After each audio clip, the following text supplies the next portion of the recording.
إن الحمد لله نحمده ونستعينه ونستغفره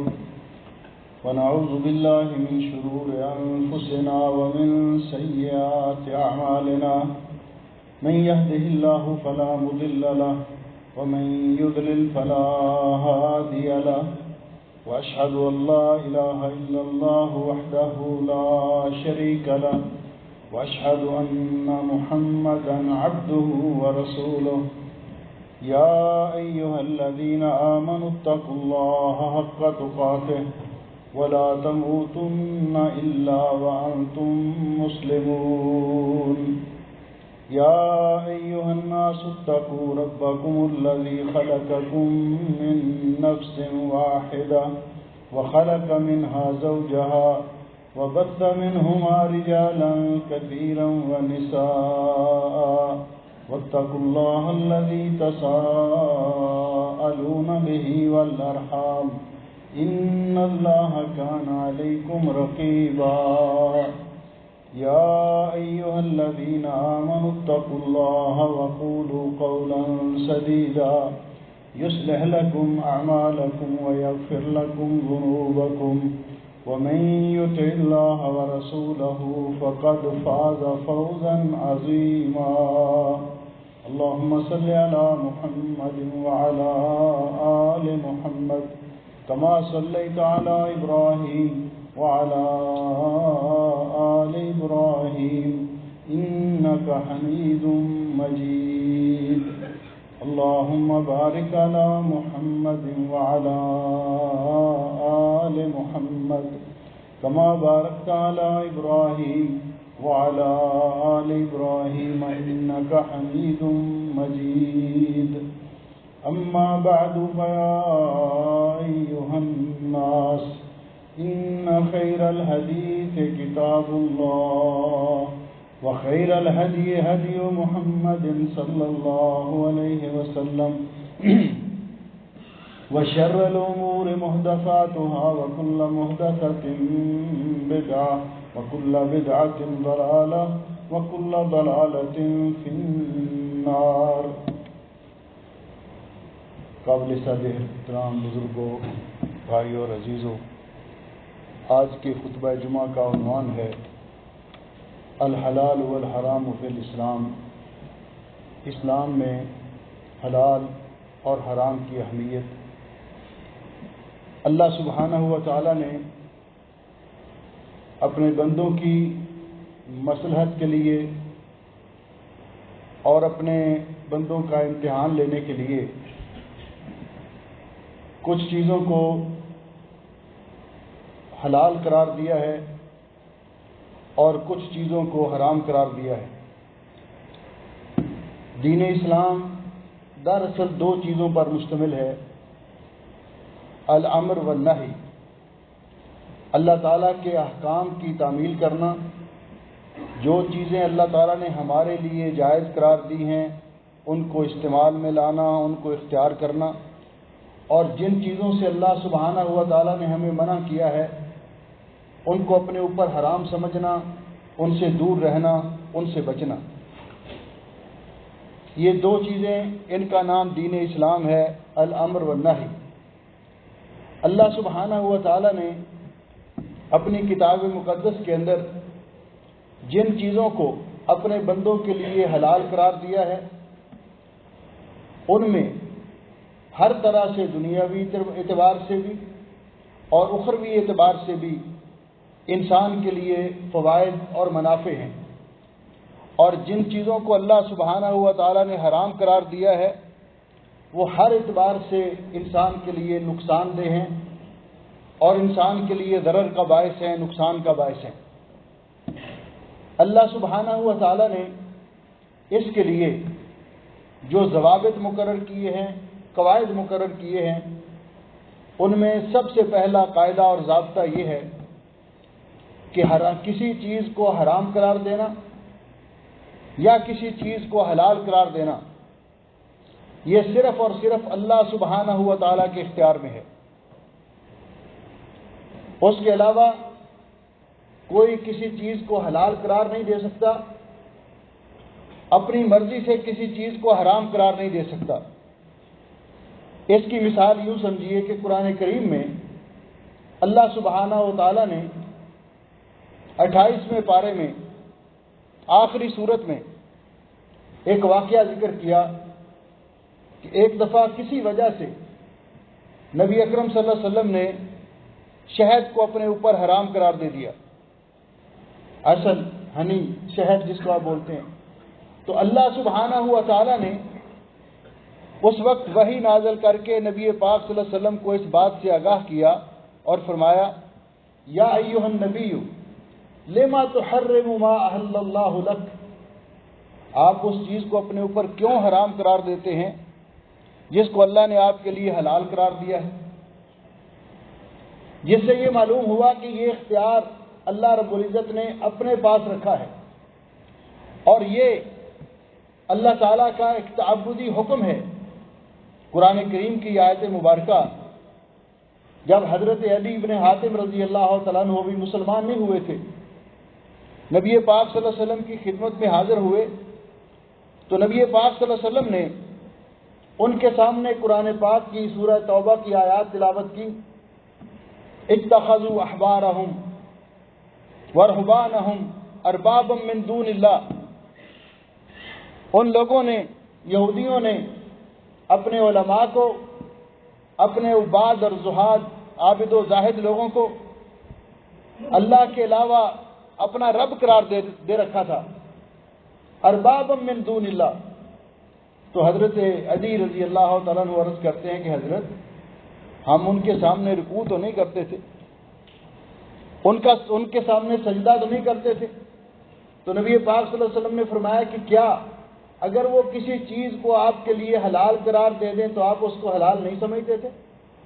اگر وہ کسی چیز کو آپ کے لیے حرام قرار دے دیں تو آپ اس کو حرام نہیں سمجھتے تھے؟ کہا یہ تو ہم کرتے تھے۔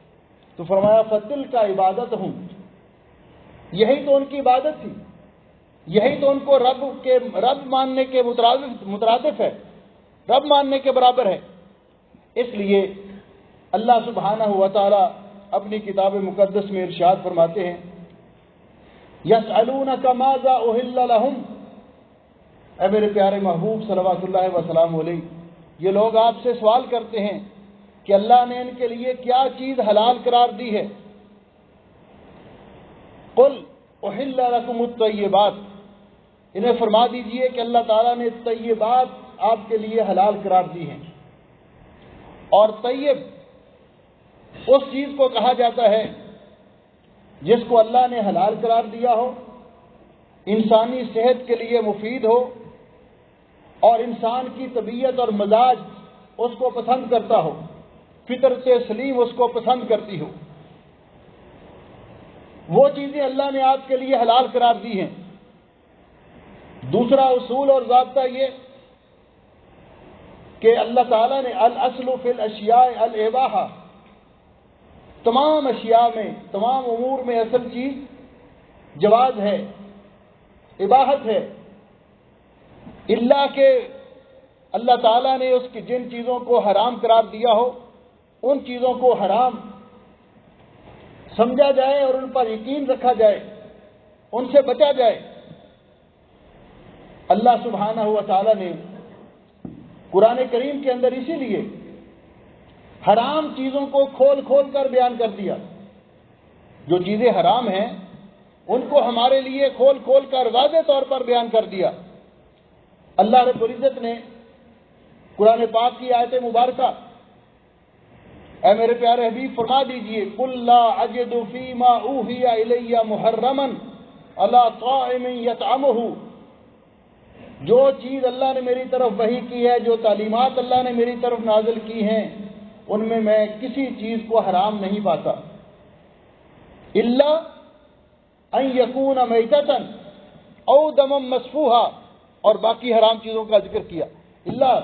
کہ وہ چیزیں جن کو اللہ تعالیٰ نے قرآن پاک میں حرام قرار دیا ہے۔ جن چیزوں کو حرام قرار دیا ہے، انما حرم علیکم المیتۃ والدم، اللہ تعالیٰ نے آپ کے لیے مردار جانور کو حرام قرار دیا ہے، جو جانور کسی طرح سے بھی اپنی موت خود مر جائے، ویسے مر جائے۔ آگے فرما دیا والمنخنقۃ والموقوذۃ والمتردیۃ والنطیحۃ وما اکل السبع،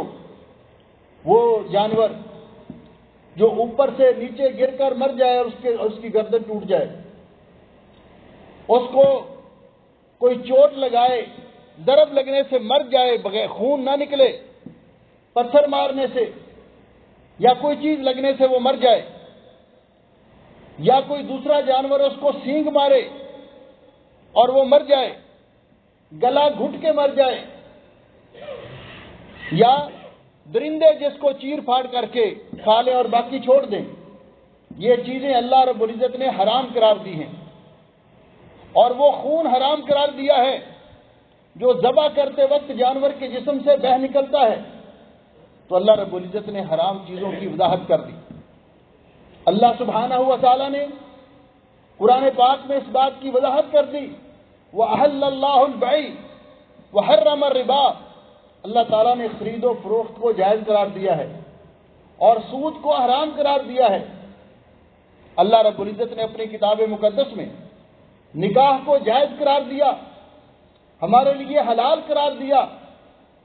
اور اس کی ترغیب دلائی، بدکاری اور زنا کو حرام قرار دیا۔ کسی آدمی سے کوئی اپنی خوشی سے آپ کو اپنا مال دے دے یا اس کی رضامندی سے کسی کا مال لینا، اس کو جائز قرار دیا۔ چوری کو، ڈاکے کو حرام قرار دیا۔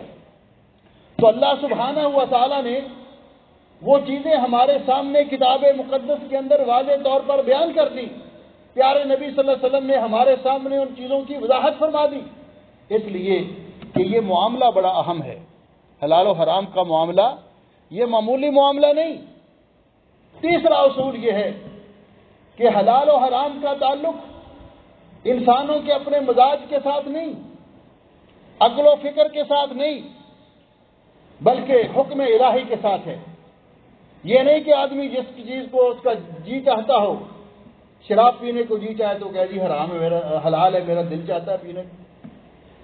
کوئی اور چیز جو اللہ نے حرام قرار دی ہے، تو اس لیے اللہ سبحانہ و تعالیٰ نے اس کی سنگینی کے پیش نظر، اور وہ سنگینی کیا ہے؟ رزق حلال، اس کا اللہ رب العزت نے ہمیں حکم دیا ہے۔ اللہ سبحانہ و تعالیٰ فرماتے ہیں یا ایھا الذین آمنوا کلوا من طیبات ما رزقناکم، اے ایمان والو، ہم نے جو آپ کو رزق عطا کیا ہے، جو چیزیں آپ کو عطا کی ہیں، ان میں سے طیبات اور پاکیزہ چیزوں کو کھاؤ اور پیو اور استعمال کرو۔ نبی اکرم صلی اللہ علیہ وسلم نے ارشاد فرمایا عن نبی ہریرہ رضی اللہ تعالیٰ عنہ قال قال رسول اللہ صلی اللہ علیہ وسلم، حضرت ابو ہریرہ روایت کرتے ہیں کہ نبی علیہ السلام نے فرمایا ایھا الناس ان اللہ طیب لا يقبل الا طیبا، اللہ تعالیٰ طیب اور پاک ہے، وہ طیب اور پاکیزہ چیز کو ہی پسند کرتا ہے، اس کے علاوہ کسی چیز کو قبول نہیں کرتا۔ وَإِنَّ اللَّهَ أَمَرَ الْمُؤْمِنِينَ بِمَا أَمَرَ بِهِ الْمُرْسَلِينَ،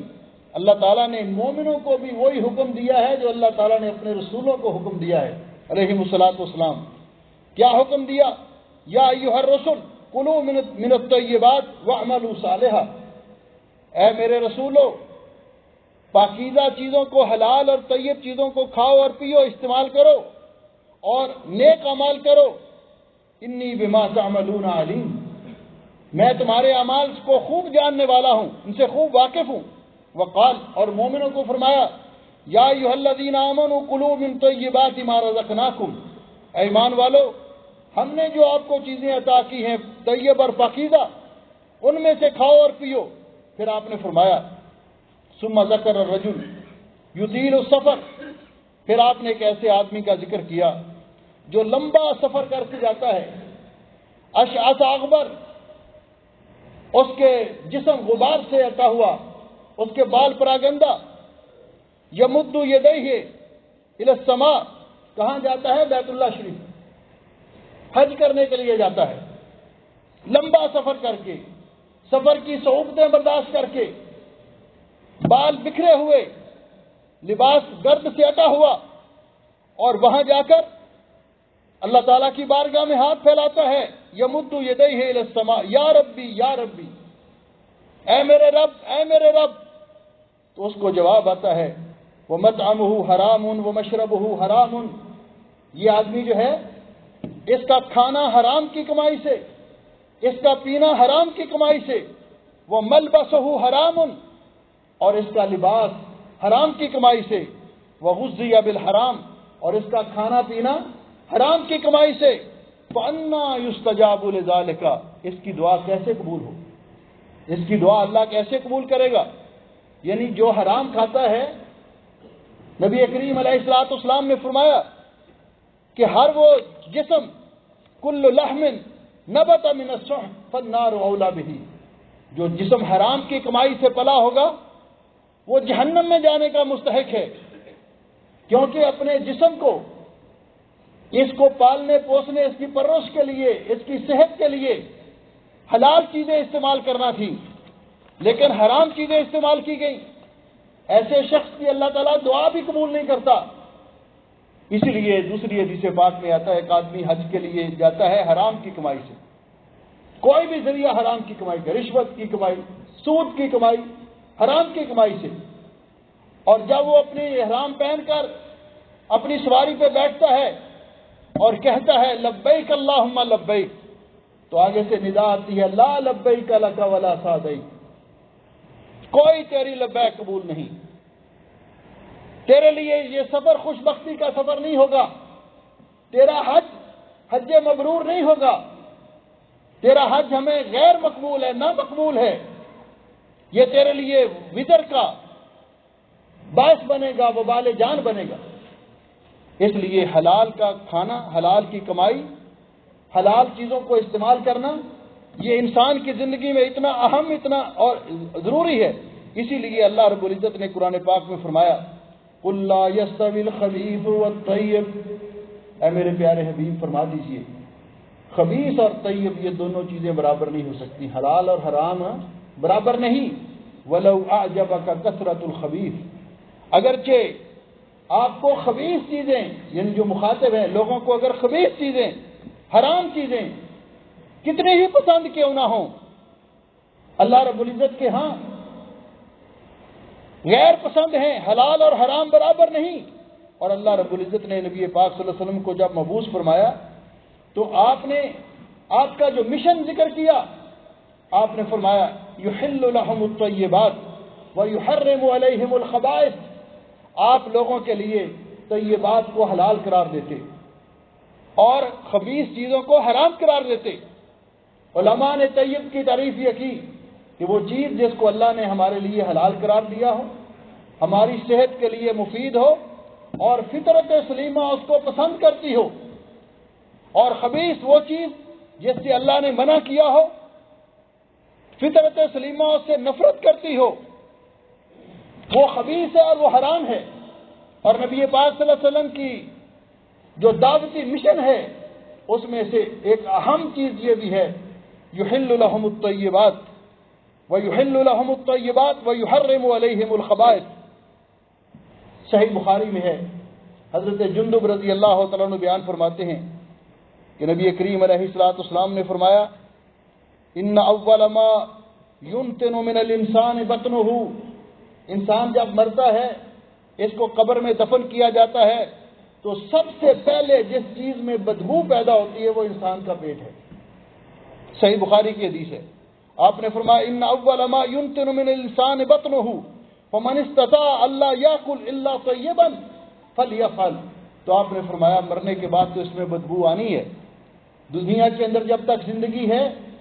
انسان کو کوشش کرنی چاہیے کہ وہ طیب اور حلال چیزیں کھائے، طیب اور پاکیزہ چیزیں کھائے۔ اس لیے اللہ سبحانہ و تعالیٰ نے قرآن کریم میں ایک آدمی، حضرت جابر رضی اللہ تعالیٰ عنہ فرماتے ہیں کہ نبی علیہ الصلوۃ والسلام کے پاس ایک آدمی آیا، ان رجلا سأل رسول اللہ صلی اللہ علیہ وسلم، ایک آدمی نے نبی پاک صلی اللہ علیہ وسلم سے سوال کیا ارأیت اذا صلیت الصلوات المکتوبات وصمت رمضان واحللت الحلال وحرمت الحرام، آپ مجھے یہ بتائیے کہ اگر میں کلمہ شہادت کا اقرار کے بعد 5 نمازیں پابندی کے ساتھ پڑھوں، روزے رمضان کے رکھوں پابندی کے ساتھ، وَأَحْلَلْتُ الْحَلَالَ اور اللہ کی حلال کردہ چیزوں کو حلال سمجھوں، وحرمت الحرام، اور اللہ تعالیٰ کی حرام چیزوں کو حرام سمجھوں، اور اس سے زیادہ کوئی عمل بھی نہ کروں، تو مجھے کیا ملے گا؟ تو رسول اکرم صلی اللہ علیہ وسلم، کیا میں اس کے ساتھ جنت میں داخل ہو سکتا ہوں؟ ادخل الجنہ؟ قال نعم، تو آپ نے فرمایا ہاں۔ اگر اتنا کام کر لو، اللہ کے ساتھ شرک نہیں کرنا، نبی پاک صلی اللہ علیہ وسلم کی اطاعت کرنی، 5 نمازیں پابندی کے ساتھ پڑھو، رمضان کے روزے رکھو، اور اللہ نے جس چیز کو حلال قرار دیا ہے اس کو حلال سمجھو، جس کو حرام قرار دیا ہے اس کو حرام سمجھو، تو جنت میں داخل ہو جاؤ۔ یہ ایک اصول اور ضابطہ بتا دیا۔ نبی پاک صلی اللہ علیہ وسلم نے فرمایا کہ اللہ سبحانہ و تعالیٰ نے نبی پاک صلی اللہ علیہ وسلم کی طرف یہ وحی بھیجی، جبریل امین کو بھیجا، تو آپ نے فرمایا ان روح القدس نفث فی روعی، جبریل امین نے یہ بات آ کر میرے دل میں القاء کی ہے، یہ فرمایا القا فی قلبی ان نفسا لن تموت حتی تستکمل رزقها۔ انسان جب پیدا ہوتا ہے نا، ماں کے پیٹ میں ہوتا ہے تو اس کا رزق لکھ دیا جاتا ہے، اس کا رزق کتنا ہے۔ فرمایا جب تک وہ رزق انسان دنیا میں اپنا مقرر شدہ رزق کھا نہیں لے گا، اس کو موت نہیں آئے گی، اور وہ رزق جہاں جہاں اللہ نے بکھیر رہا ہے، وہاں رکھا ہے، وہاں انسان پہنچ کر رہے گا، اللہ اس کو وہاں پہنچائے گا۔ تو فرمایا جبریل امین نے آ کر یہ میرے دل میں بات ڈالی کہ لن تموت نفس حتی تستکمل اجلہا، اس وقت تک کسی کو موت نہیں آئے گی جب تک وہ اپنا دنیا میں وقت مقطع شدہ وقت جو اللہ نے عطا کیا ہے، مقرر وقت، اس کو پورا نہ کر لے، وتستوعب رزقها، اپنا رزق مکمل کھا نہ لے، اس وقت تک کسی کو موت نہیں آئے گی۔ اس کے بعد آپ نے فرمایا فاتقوا اللہ، اس لیے اللہ سے ڈرو، واجملوا فی الطلب،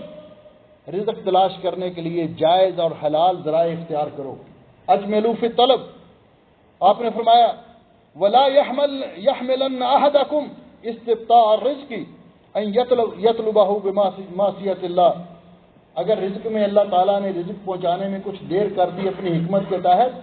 تو پھر رزق کا لیٹ ہو جانا انسان کو حرام طریقے سے حاصل کرنے کے لیے آمادہ نہ کرے کہ اب جائز طریقے سے مل نہیں رہا، حرام طریقے سے رزق حاصل کرنے کی کوشش کرے۔ آپ نے فرمایا وَإِنَّ اللَّهَ لَا يَنَالُ مَا عِندَهُ إِلَّا بِطَاعَتِهِ، اللہ تعالیٰ کے پاس سے رزق گناہ کے ذریعے حاصل نہیں ہوتا، اللہ کی نافرمانی کے ذریعے حاصل نہیں ہوتا، اللہ کی اطاعت اور فرما برداری کے ذریعے حاصل ہوتا ہے۔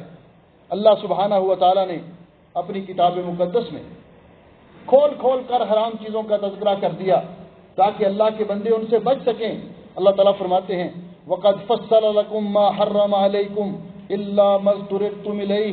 اللہ نے تمام حرام چیزوں کو تمہارے لیے وضاحت کے ساتھ کھول کھول کر بیان کر دیا ہے، اللہ کہ تم مجبور ہو جاؤ، مجبوری کی شکل میں بعض اوقات جان بچانے کے لیے، مناسب مقدار میں جان بچانے کی خاطر حرام کھانے کو بھی جائز قرار دیا ہے۔ فرمایا مجبوری کی حالت الگ ہے کہ انسان جب مجبور ہو جائے، اس کی جان بھی جا رہی ہو، اس کے علاوہ اللہ تعالیٰ نے ہر حرام چیز کو آپ کے لیے کھول کھول کر واضح طور پر بیان کر دیا ہے۔ اور نبی علیہ السلام فرماتے ہیں، بخاری اور مسلم کی حدیث ہے، فرمایا ان نعمان ابن بشیر رضی اللہ تعالیٰ عنہ، حضرت نعمان ابن بشیر رضی اللہ تعالیٰ عنہ بیان کرتے ہیں کہ آپ فرمایا ان الحلال بین، حلال بالکل واضح ہے، اللہ تعالیٰ نے بیان کر دیا ہے کہ یہ چیز حلال ہے۔ جس طرح فرمایا وَأَحَلَّ اللَّهُ الْبَيْعَ، اللہ نے خرید و فروخت کو تمہارے لیے جائز اور حلال قرار دیا ہے۔ وَالْحَرَامُ بَيِّنٌ، اور حرام کو بھی واضح طور پر بیان کر دیا ہے۔ وَالْحَرَامُ بَيِّنٌ إِنَّ الْحَلَالَ بَيِّنٌ وَالْحَرَامَ بَيِّنٌ، حرام کو بھی، جس طرح وَحَرَّمَ الرِّبَا، اللہ تعالیٰ نے سود کو آپ کے لیے حرام قرار دیا ہے۔ تو فرمایا وَبَيْنَهُمَا وَبَيْنَهُمَا، دونوں جو چیزیں ہیں ان کو واضح طور پر بیان کر دی۔ وَبَيْنَهُمَا مُشْتَبِهَاتٌ، اور ان دونوں کے درمیان کچھ چیزیں ہیں متشابہات میں سے،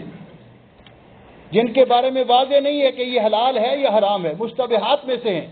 آپ نے فرمایا لا يعلمهن كثير من الناس، اکثر لوگ ان کے بارے میں نہیں جانتے۔ تو آپ نے فرمایا ایسی صورت میں کیا کرنا چاہیے؟ فمن اتقى الشبهات استبرأ لدینہ وعرضہ، جو آدمی شبہات سے بھی اپنے آپ کو بچا لے وہ اپنے دین کو بھی بچا لے گا، اپنی عزت کو بھی بچا لے گا۔ جو حرام سے بھی بچے ایک چیز کے پر، اور اس کی مثال کیا ہے؟ حضرت انس رضی اللہ تعالیٰ عنہ بیان فرماتے ہیں کہ ایک دن نبی پاک صلی اللہ علیہ وسلم جا رہے تھے، راستے میں ایک کھجور پڑی ہوئی تھی، راستے میں ایک کھجور پڑی ہوئی تھی، تو نبی پاک صلی اللہ علیہ وسلم نے فرمایا لولا انی اخاف ان تکون من الصدقہ، اگر مجھے یہ ڈر نہ ہوتا کہ کہیں یہ کھجور صدقے کی نہ ہوتی تو میں اس کو اٹھا کر کھا لیتا، اور آپ نے اس کو چھوڑ دیا۔ واضح طور پر معلوم نہیں ہے کہ یہ صدقے کی ہے یا نہیں ہے، لیکن شبہ ہے،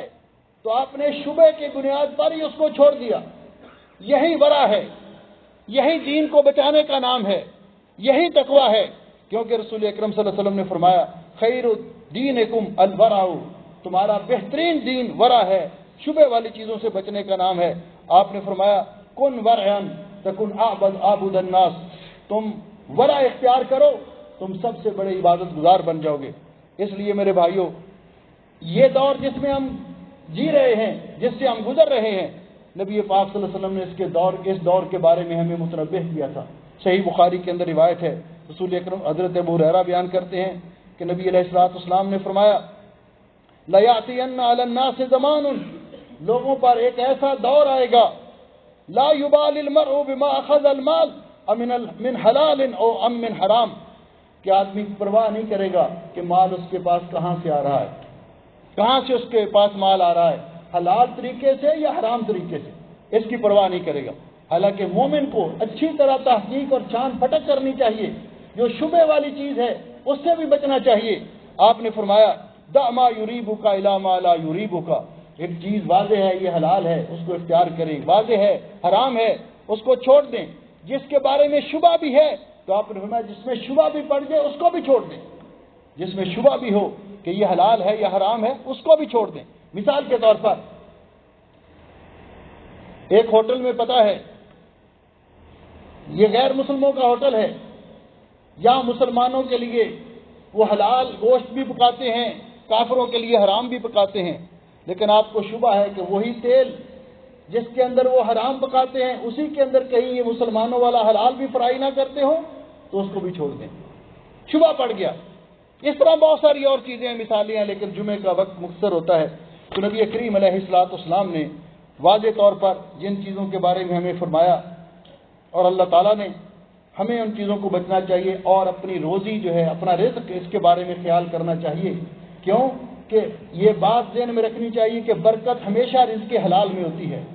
حرام میں برکت نہیں ہوتی۔ ہم اب دیکھیں کہ ہم اپنے منہ میں اور اپنے بیوی بچوں کے منہ میں کون سا لقمہ ڈال رہے ہیں، حلال کا یا حرام کا، یہ ہماری ذمہ داری ہے۔ اور جو جسم حرام کی کمائی سے پلا ہوگا، نبی کریم علیہ السلام نے فرمایا لا يدخل الجنت جسد غذی بالحرام، وہ جسم کبھی بھی جنت میں نہیں جائے گا جو حرام کی کمائی سے پلا ہوگا۔ اس لیے ہم دیکھیں کہ ہم اپنے بچوں کے ساتھ کیا انصاف کر رہے ہیں، اپنے آپ کے ساتھ کیا انصاف کر رہے ہیں، اپنی بیوی کے ساتھ کیا انصاف کر رہے ہیں، کیا ہم ان کو حلال کھلا رہے ہیں، یا کہ زیادہ کے چکر میں ہم ان حلال حرام کی پرواہ نہیں کر رہے۔ اس لیے جن چیزوں کو واضح طور پر حرام قرار دیا، اللہ سبحانہ و تعالیٰ فرماتے ہیں وَأَحَلَّ اللَّهُ الْبَيْعَ وَحَرَّمَ الرِّبَا، اللہ نے خرید و فروخت کو حلال اور جائز قرار دیا ہے اور سود کو حرام قرار دیا ہے۔ اور فرمایا عن جابر رضی اللہ تعالیٰ عنہ، حضرت جابر بیان کرتے اللہ عن رسول اللہ صلی اللہ علیہ وسلم آکل الربا وموکلہ وکاتبہ وشاہدیہ وقال ہم سوا، رسول اللہ صلی اللہ علیہ وسلم نے لعنت کی ہے سود کھانے والے پر، کھلانے والے پر، اس کا سودی معاملہ لکھنے والے پر، گواہ بننے والوں پر، فرمایا سب گناہ کے اندر برابر کے شریک ہیں۔ اور حضرت عبداللہ ابن مسعود بیان کرتے ہیں کہ نبی علیہ السلام نے فرمایا ما حد اکثر من الربا الا کان عاقبۃ امرہ لا قلہ، جو سود کے ساتھ نجائز کمائی کے ساتھ اپنا بینک بیلنس بڑھاتا ہے اس کا انجام خسارہ ہی خسارہ ہوتا ہے، اس کا انجام خسارہ ہی خسارہ ہوتا ہے، اس میں کبھی برکت نہیں ہوتی۔ دوسری چیز یتیموں کا مال ناجائز طریقے سے کھانا، اس کو حرام قرار دیا گیا۔ اللہ تعالیٰ فرماتے ان الذین یاکلون اموال الیتامی ظلما انما یاکلون فی بطونہم نارا وسیصلون سعیرا، یتیموں کا مال ناجائز طریقے سے کھانا، ان کی جائیداد کو ناجائز طریقے سے ہڑپ کر دینا ہیلے بہانے سے، ان کی اچھی جائیداد کو لے کر ان رتی جائیداد ان کے نام لگوا دینا، ان کے بچپن سے فائدہ اٹھاتے ہوئے، یہ سب چیزیں اللہ نے حرام قرار دی ہیں۔ فرمایا جو یتیموں کا مال ناحق طریقے سے کھاتے ہیں تو وہ اپنے پیٹ میں جہنم کی آگ بھر رہے ہیں، اور آخر میں ان کا انجام بھی یہ ہوگا کہ جہنم میں داخل ہوں گے۔ تیسری چیز خیانت کرنا۔ اللہ رب العزت فرماتے ہیں وَمَن يَغْلُلْ يَأْتِ بِمَا غَلَّ يَوْمَ الْقِيَامَةِ، قیامت کے دن جس آدمی نے خیانت کی ہوگی، ایک آدمی کو آپ امین سمجھتے ہیں، اس کو اپنے کاؤنٹر پہ بٹھاتے ہیں، اس کی تنخواہ تو مقرر ہے لیکن وہ 5-4 دینار اپنی جیب میں ڈالتا رہتا ہے، یہ بھی خیانت ہے۔ ایک آدمی کمپنی کا ملازم ہے، وہ جہاں سے مال خریدتا ہے ان کے ساتھ بات چیت طے کر کے بل زیادہ بنوا لیتا ہے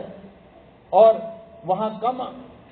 پے کرتا ہے، اور جو باقی بچتے ہیں آدھے یہ رکھ لیتا ہے، آدھا اس کو دے دیتا ہے جو وہاں پہ چیک بنانے والا ہے، وہ فاتورہ بنانے والا ہے، تو یہ بھی حرام اور ناجائز ہے۔ اچھی بڑی تنخواہ اس کو مل رہی ہے لیکن یہ اس کو ساتھ شامل کر کے اس کو ناجائز اور حرام کر دیتا ہے۔ نبی علیہ السلام نے فرمایا ہم نے جس آدمی کو کسی عمل پر مقرر کیا، ہم نے اس کی تنخواہ بھی مقرر کی، اس کے بعد وہ جو لے گا ناجائز طریقے سے، یہ غلول ہے، یہ خیانت ہے، یہ غلول ہے اور یہ خیانت ہے۔ اسی طرح ایک آدمی تنخواہ تو ایک کمپنی سے لیتا ہے، حاضری وہاں پہ لگاتا ہے اور اپنے کام کے لیے نکل جاتا ہے، اس نے اپنے اور کوئی کام شروع کر رکھے ہیں، یہ بھی ناجائز ہے۔ یا تو کمپنی کو چھوڑ دے اور یا پھر یہ کام۔ اسی طرح فرمایا چوری کرنے والا، ان کا ہاتھ کاٹنے کا حکم ہے۔ چوری کے ذریعے جو مال حاصل کیا جائے یہ بھی ناجائز اور حرام ہے۔ اسی طرح جو ڈاکے کے ذریعے مال حاصل کیا جائے یہ بھی حرام اور ناجائز ہے۔ اور جو جوئے کے ذریعے کمایا جائے، شراب بیچ کر جو مال حاصل کیا جائے یہ بھی حرام ہے۔ اللہ تعالیٰ فرماتے ہیں یا ایھا الذین آمنوا انما الخمر والمیسر والانصاب والازلام رجس من عمل الشیطان فاجتنبوہ لعلکم تفلحون، کہ ایمان والو شراب کو اللہ نے حرام قرار دیا ہے، جوئے کو حرام قرار دیا ہے، انصاب یہ جو جہاں بتوں کے لیے جانور ذبح کیے جاتے ہیں ان کو حرام قرار دیا ہے، تیروں کے ذریعے قسمت آزمائی کو حرام قرار دیا ہے، یہ سارے کے سارے شیطانی عمل ہیں، ان سے بچو۔ اسی طرح حرام چیزوں کی خرید و فروخت، نبی پاک صلی اللہ علیہ وسلم نے فرمایا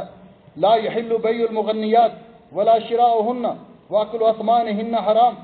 گانا بجانے والی خواتین ان کی بیع و شراء کرنا، ان کو اجرت دینا یہ حرام ہے۔ اللہ رب العزت نے قرآن پاک کی آیت انہی کے بارے میں نازل فرمائی ہے وَمِنَ النَّاسِ مَن يَشْتَرِي لَهْوَ الْحَدِيثِ لِيُضِلَّ عَن سَبِيلِ اللَّهِ، کچھ لوگ ہیں جو لہو الحدیث خریدتے ہیں۔ حضرت عبداللہ ابن مسعود فرماتے ہیں کہ یہ غنا ہے، واللہ الذی لا الہ الا ہو، یہ لہو الحدیث سے مراد گانا بجانا ہے، گانا بجانا ہے، گانا بجانا ہے۔ گانا بجانا موسیقی کی محفل پہ خرچ کرنا، گانے بجانے کی محفل پہ خرچ کرنا، وہاں گانے والے، رقص کرنے والے اور ساز بجانے والے ان کو پیسے دینا، یہ ساری چیزیں اس ضمن میں آتی ہیں، ان سے بچنا چاہیے۔ اللہ تعالی ہمیں توفیق بخشے کہ ہم حلال چیزیں ان کو استعمال کریں اور حرام کمائی سے اللہ ہم سب کو محفوظ فرمائے۔ انشاءاللہ دوسرے خطبے میں 1-2 باتیں ہیں وہ عرض کر کے اپنی بات کو ختم کروں گا، اور اللہ سبحانہ و تعالی ہمیں عمل کی توفیق بخشے۔ اقول قولی ھذا استغفر اللہ لی ولکم ولسائر المسلمین من کل ذنب واتوب الیہ فتوبوا الیہ انہ هو الغفور الرحیم۔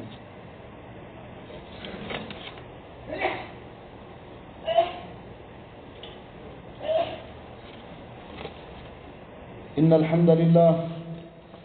للہ نحمده ونستعینه ونستغفره ونعوذ باللہ من شرور انفسنا ومن سیئات اعمالنا من يهده الله فلا مضل له ومن يضلل فلا هادي له اشهد ان لا اله الا الله وحده لا شريك له واشهد ان محمدا عبده ورسوله اما بعد۔ محترم بھائیو، رسول اکرم صلی اللہ علیہ وسلم نے فرمایا کہ 3 قسم کے لوگ ایسے ہیں جن کے ساتھ قیامت کے دن اللہ سبحانہ و تعالیٰ کلام بھی نہیں کریں گے اور ان کے ساتھ ان کی طرف نظر رحمت سے بھی نہیں دیکھیں گے۔ ان میں سے ایک شخص وہ ہے المنفق صلعته بالحلف القاذب، جو آدمی جھوٹ بول کر اپنا سودا فروخت کرتا ہے کہ اللہ کی قسم میں نے اتنے کا لیا تھا، حالانکہ اتنے کا اس نے لیا نہیں ہوتا، اللہ کی قسم مجھے اتنے کا پڑتا ہے، قسم کھاتا ہے اور حالانکہ وہ اس کو اتنے کا پڑھ نہیں رہا ہوتا۔ آپ نے فرمایا اس پر اللہ تعالیٰ سخت ناراض ہوں گے، اور اس طرح سودا صرف فروخت کرنا یہ بھی حرام ہے۔ اسی طرح ناپ اور تول میں کمی کرنا، اللہ تعالیٰ فرماتے ہیں وَيْلٌ لِّلْمُطَفِّفِينَ الَّذِينَ إِذَا اكْتَالُوا عَلَى النَّاسِ يَسْتَوْفُونَ وَإِذَا كَالُوهُمْ أَو وَّزَنُوهُمْ يُخْسِرُونَ، کہ وہ ان کے لوگوں کے لیے ہلاکت ہے جو لوگوں کو جب کوئی سودا دیتے ہیں